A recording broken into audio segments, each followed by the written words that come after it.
heck did they do? Who is this? Who is Tingus Pingus? No, I'm just playing, y'all. It's your boy Evan from DMV Sports Zone, reacting to the trade deadline, specifically the trades pertaining to the Washington Wizards. Let's get into it. Sports Zone. Chased down by Beal in the corner for three, gets fouled and hits.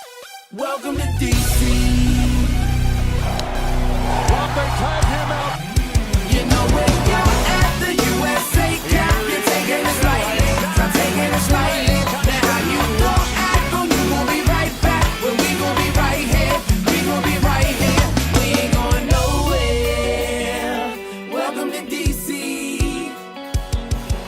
DC, the home of Chuck Brown. Oh, you don't know the sound? Well, let me break it. So recap. We got as close as 2 o'clock, and I'm pretty sure I'm not alone in the Wizards fandom, we thought that Tommy Shepard just wasn't going to do anything. That the Wizards are going to roll out tonight against the Brooklyn Nets on national television, mind you, with the same roster that they had before the trade deadline. But then Tommy Shepard said not so fast. He pulled off 3 trades before the 3 o'clock deadline, and the first of those was Montrezl Harrell going to Charlotte in exchange for Ish Smith, Vernon Carey, and a second-round pick. Now, the reason why I believe this trade happened is it's the same thing I said when Thomas Bryant got healthy and how from that point on it was a battle of Thomas Bryant versus Montrezl Harrell for who gets the minutes and who gets to stay in D.C. past the trade deadline. And as you can see, Thomas Bryant won because as of 3 o'clock, Montrezl Harrell is a Charlotte Hornet, and Thomas Bryant is still a Washington Wizard. And we'll get to him and everyone else that survived later, but that's that. Thomas Bryant won. And in addition, we get the return of Ish Smith, who has been a fan favorite in DC since about the end of the last decade, like since the end of the 2010s. And Washington needed a point guard. They didn't have that. So I understand how the trade went down. I understand why the trade went down. It's my second favorite of the 3. Anyway, moving on to the next one. Up next was the simplest trade of the 3. Aaron Holiday to Phoenix in exchange for cash considerations. If you ask me, this was just a case of too many guards on the roster and there's not enough ball for everybody, so Washington just dumped salary.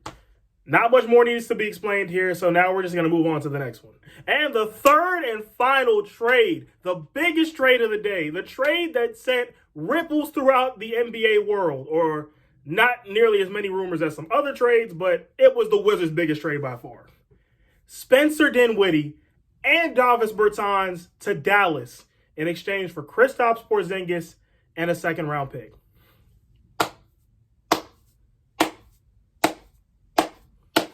That's for you, Tommy.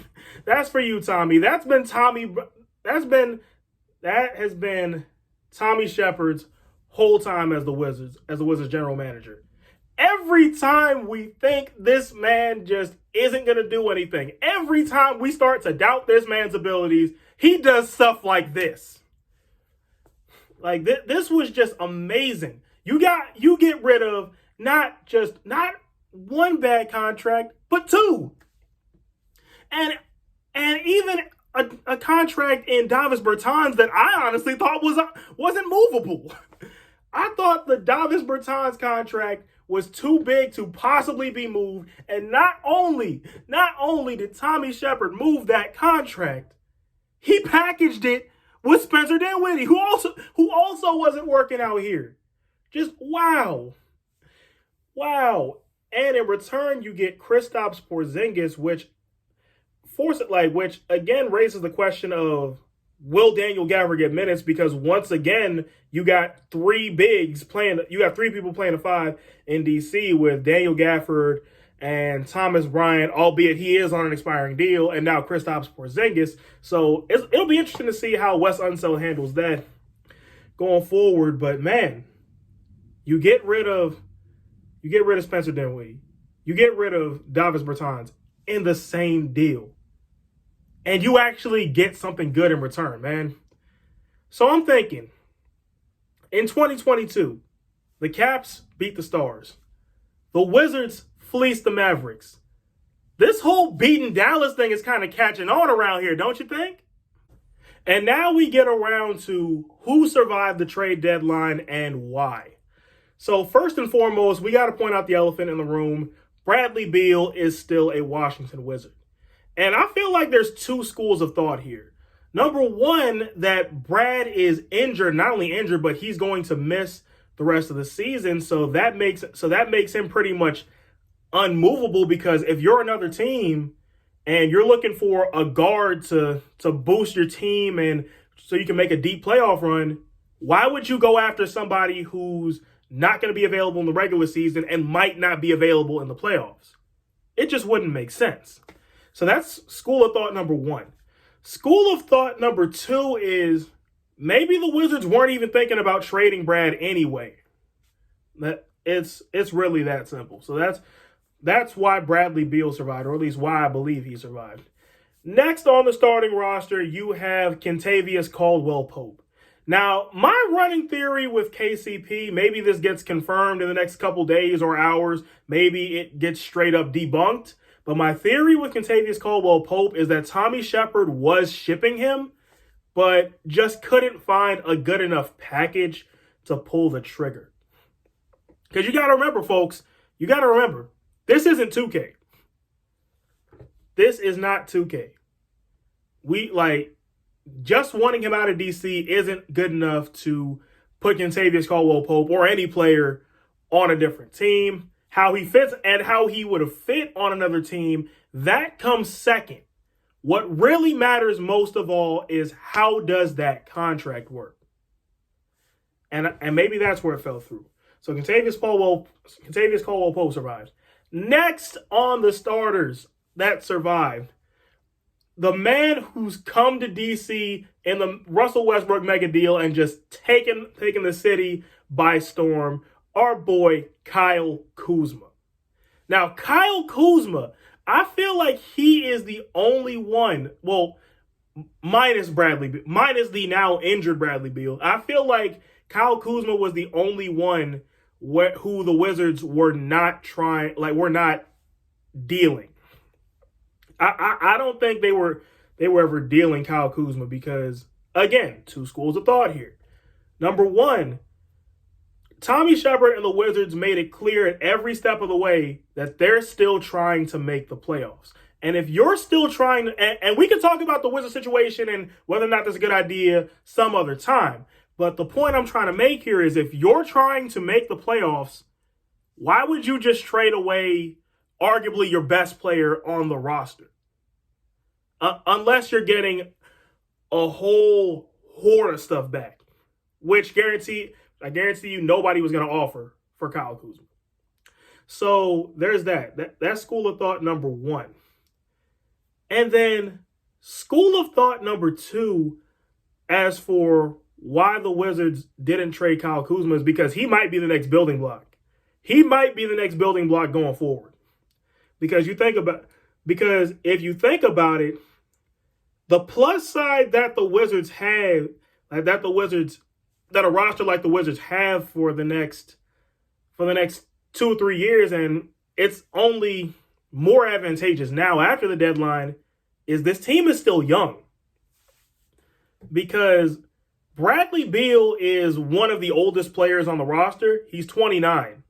So, and Kyle Kuzma, he's about 25, 26. He's in his mid-20s. So he's at the age where you can still feasibly build a team around him. So that's why Kyle Kuzma survived. Next on the starters is Daniel Gafford. Why Daniel Gafford survived, and this is another working theory I have, is that allocating minutes to Montrezl Harrell and Thomas Bryant on what was seemingly an exclusive basis was Wes Unseld's, albeit poorly worded, way of saying Daniel Gafford is the guy we know is going to be here. He's the one we're not trading. So now it's between you, Montrez, and you, Thomas, and this is the idea I'm looping back to for who's going to be that second center. So that's why I feel like Daniel Gafford survived. And now we look at all the all the bench players that survived.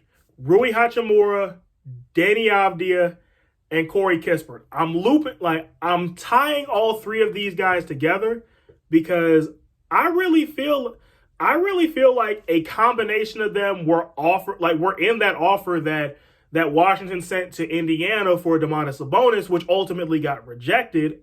And then once that fell through, I feel like Tommy decided, you know what? We're just going to hold on to him. Although there is a decision that they have to make in the offseason regarding Rui Hachimura. Do you use the option? Do you keep him for one more year? Do you give him a new contract? Or do you just let him walk? So that's for Rui Hachimura.